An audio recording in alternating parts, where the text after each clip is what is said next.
Olá, meu nome é Gustavo Mendonça, sou aluno do sétimo período do curso técnico em Biotecnologia integrado ao ensino médio do IFRJ Campus Rio de Janeiro e hoje estou aqui para falar um pouco sobre as aplicações das técnicas cromatográficas na pandemia de Covid-19, provocada pelo novo coronavírus SARS-CoV-2. Essa é uma apresentação avaliativa da disciplina Técnicas de Análises Bioquímicas 1, ministrada pelos professores Leila Pontes e Irã Araújo.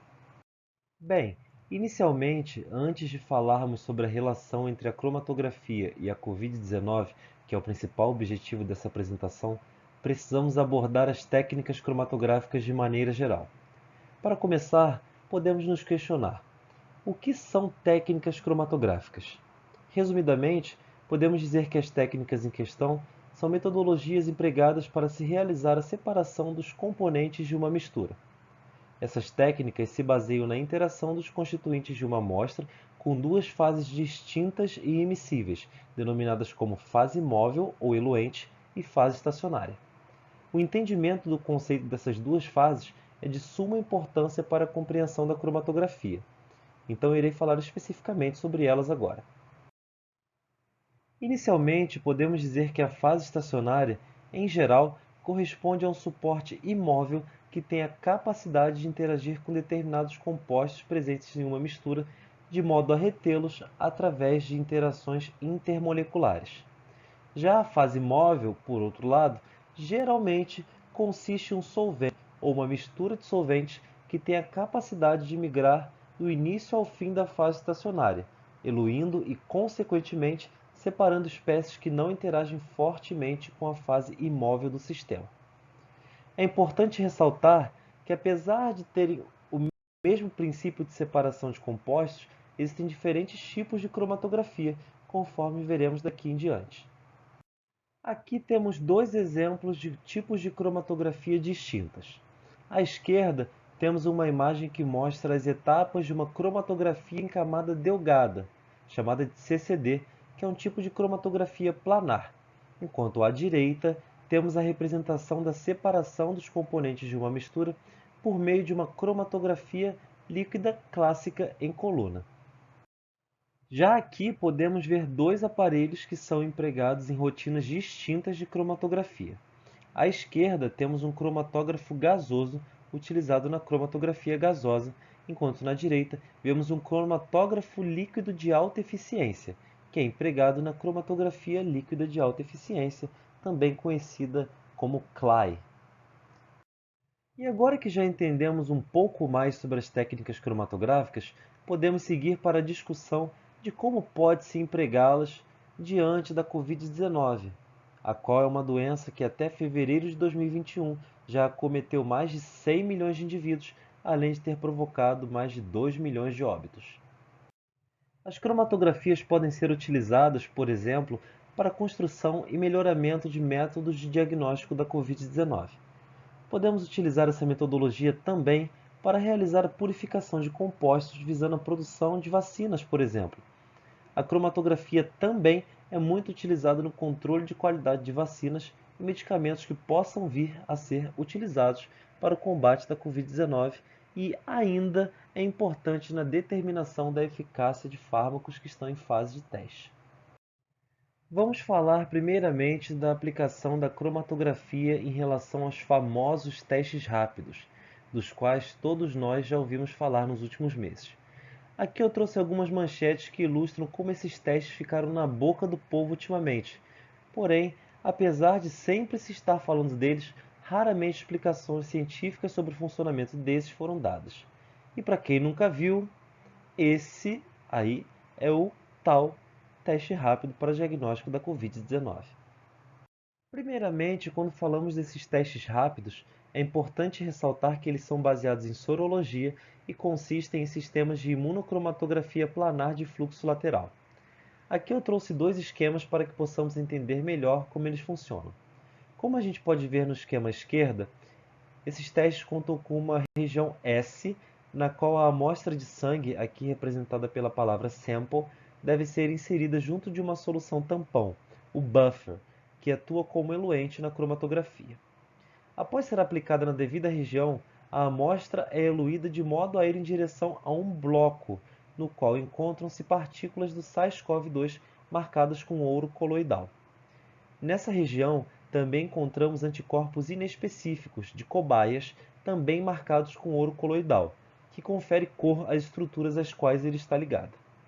Se o paciente possuir anticorpos contra o coronavírus em sua corrente sanguínea, esses irão se ligar às partículas do vírus, marcadas com ouro coloidal. Conforme a amostra eluir, ela chegará a uma membrana de nitrocelulose, essa branquinha aqui, que contém fixada em diferentes regiões moléculas anti-IgM e anti-IgG específicas, além de anti-anticorpos das cobaias, que atuam como controle. Caso o paciente tenha tido contato com o SARS-CoV-2, seus anticorpos que se ligaram às proteínas virais irão se ligar aos seus anti-anticorpos fixados na placa de nitrocelulose. Essa ligação poderá ser percebida por conta do ouro coloidal presente na estrutura. Caso o paciente não tenha sido infectado pelo novo coronavírus, apenas o anticorpo controle, marcado com ouro coloidal, irá se ligar ao seu anticorpo, o que também poderá ser observado pela coloração da região controle. Aqui à direita vemos os possíveis resultados para esses testes. Se além da banda controle as bandas IgM e IgG puderem ser visualizadas, o paciente tem ambos os anticorpos em sua corrente sanguínea. Caso a região controle estiver marcada e apenas a região IgM estiver perceptível, o indivíduo possui apenas anticorpos IgM contra o coronavírus em sua corrente sanguínea. Caso, além da região controle, estiver marcada apenas a região IgG, o indivíduo possui apenas esses anticorpos IgG, contra o vírus em seu sangue. Caso apenas a região controle estiver marcada fortemente, o paciente nunca teve contato com SARS-CoV-2 ou sua imunidade contra ele foi perdida. Perceba que em todos os casos mencionados anteriormente, a região controle estava marcada e perceptível. Caso isso não ocorra, caso essa região controle não apareça no teste, ele é considerado inválido, como esse aqui abaixo. Por fim, é importante dizer que esse tipo de teste sorológico, embora seja barato e de fácil manuseio, tem menor sensibilidade para a detecção de anticorpos quando comparado a outros métodos, como o ELISA e os testes de imunofluorescência, por exemplo. A cromatografia pode ser útil em relação à Covid-19 também pelo fato de, através dela, poder-se purificar compostos como proteínas que servem para a produção de vacinas. Atualmente, já temos vacinas que estão sendo desenvolvidas com base em porções específicas de proteínas virais, focando majoritariamente na proteína spike do SARS-CoV-2. A empresa de biotecnologia Novavax desenvolve uma das vacinas mais promissoras que utilizam proteínas virais, tendo comprovadamente cerca de 89,3% de eficácia contra a Covid-19. A purificação de proteínas que mencionei anteriormente pode ocorrer por intermédio de diferentes tipos de cromatografia, como veremos agora. Para essa finalidade, por exemplo, pode-se utilizar uma cromatografia de exclusão molecular ou geofiltração, que é uma técnica de separação física possível devido à diferença de massa molecular e de formato entre as proteínas. Nessa metodologia, enquanto ocorre a eluição da fase móvel, as amostras são carreadas ao longo de uma resina. Como essa resina apresenta grânulos porosos, as moléculas de menor tamanho entram nesses poros de modo a permanecerem retidas nos grânulos até que saiam por algum poro. Os analitos de maior massa, no entanto, passam por apenas alguns poros da resina. Dessa maneira, a cromatografia em questão faz uso do conceito bioquímico de peneira molecular, e as frações das moléculas maiores são obtidas antes das frações com analitos menores. Nesse tipo de cromatografia, não há interações fortes entre a fase estacionária do sistema cromatográfico e os analitos, e por conta disso, a atividade biológica das partículas é preservada. Outra técnica que pode ser utilizada para a separação e purificação de proteínas é a cromatografia por troca iônica, na qual a separação das moléculas ocorre por conta das cargas que elas apresentam em determinados pHs. Nessa cromatografia, utilizando um pH apropriado e uma baixa concentração salina, proteínas se ligam de forma reversível a uma resina que contém íons positivos ou negativos. Os íons de sal competem com as proteínas pelos sítios ativos da resina. Proteínas com interações iônicas fracas são as primeiras a eluir da coluna. No caso de uma cromatografia de troca catiônica, por exemplo, as proteínas mais fracas negativamente começam a eluir primeiro. Com o posterior aumento da concentração de sal, as proteínas com uma interação iônica mais forte eluirão depois nas colunas.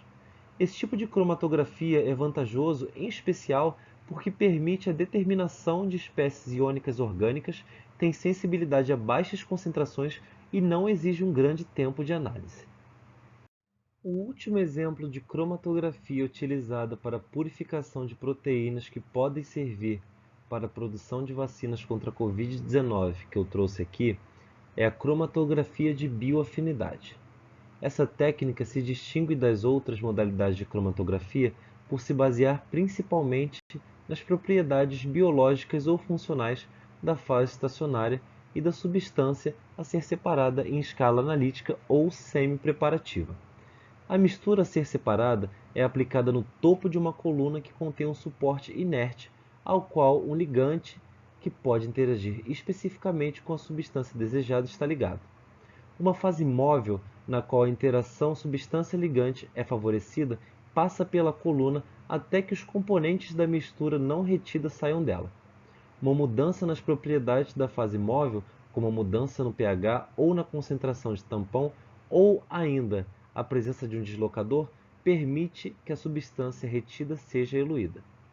É importante que eu destaque que outros tipos de cromatografia podem ser empregados para a purificação de proteínas ou para a purificação de outros componentes importantes das vacinas. Mas aqui eu decidi trazer apenas alguns exemplos aplicados especificamente à purificação de proteínas. Agora vamos falar sobre o controle de qualidade de vacinas realizado a partir de técnicas cromatográficas. Como sabemos, para que o enfrentamento de uma doença epidêmica ocorra de maneira exitosa, a maior quantidade possível de pessoas devem ser vacinadas contra a patologia.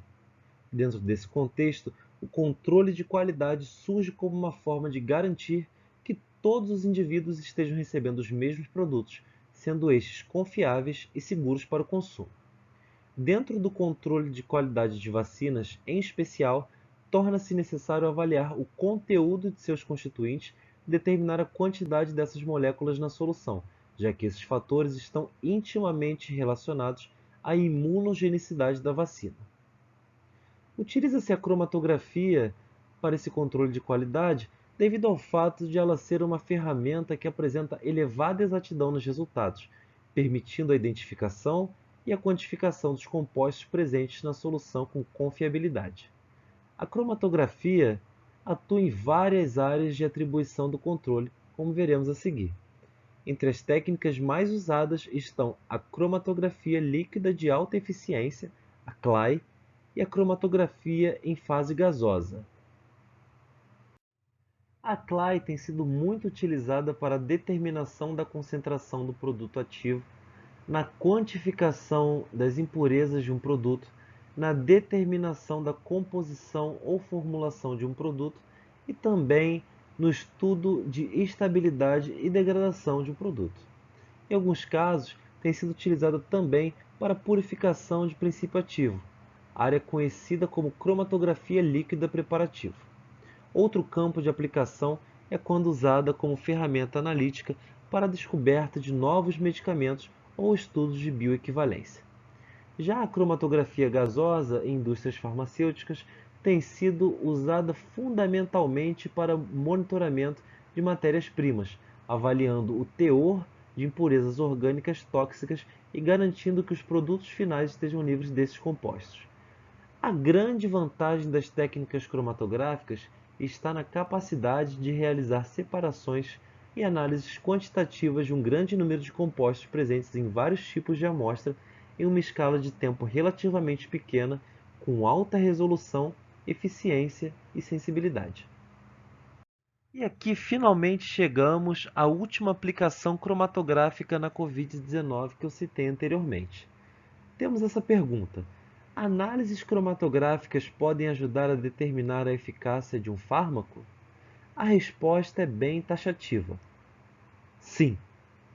E para ilustrar como isso pode ocorrer especificamente em relação à Covid-19, eu trouxe esse artigo que tem como título traduzido Quantificação de Remdesivir e seus metabólitos GS441524 no plasma utilizando a cromatografia líquida acoplada ao espectrômetro de massas. Aplicação no paciente tratado da Covid-19. O Remdesivir é um antiviral que tem se mostrado bastante eficaz no combate a vírus de RNA e foi alvo daquele estudo que vimos para avaliar sua eficácia no tratamento da Covid-19. Naquela pesquisa, a cromatografia líquida acoplada à espectrometria de massas foi utilizada para identificar a presença do medicamento e seus metabólitos ativos no plasma de um paciente infectado por SARS-CoV-2 e, assim, determinar sua possível eficiência em tratar a doença. O Remdesivir, inclusive, foi um dos remédios utilizados pelo ex-presidente americano Donald Trump enquanto ele esteve infectado pelo coronavírus e chegou a ter o seu uso aprovado no tratamento de pacientes com Covid-19 pela FDA, a agência reguladora de medicamentos americana. No entanto, ainda no ano passado, seu uso foi advertido pela Organização Mundial da Saúde, a OMS, que disse que os estudos que envolviam o fármaco não tinham resultados robustos o suficiente para justificar a sua utilização. Mais uma vez, é importante dizer que a cromatografia pode ser empregada de outras maneiras no combate à Covid-19. Contudo, por conta do tempo, não posso citar todas elas. Quem sabe em uma próxima oportunidade podemos conversar mais sobre essas técnicas tão importantes e necessárias no mundo da química e da biologia. Caso tenham dúvidas, perguntas, observações, comentários e afins, podem entrar em contato pelo meu e-mail que está aí na tela. Após esse slide, vocês poderão ver as referências utilizadas por mim na construção dessa apresentação. No mais, fico o meu muito obrigado por assistirem esse webinar. Espero que tenham gostado. Um grande abraço e até a próxima!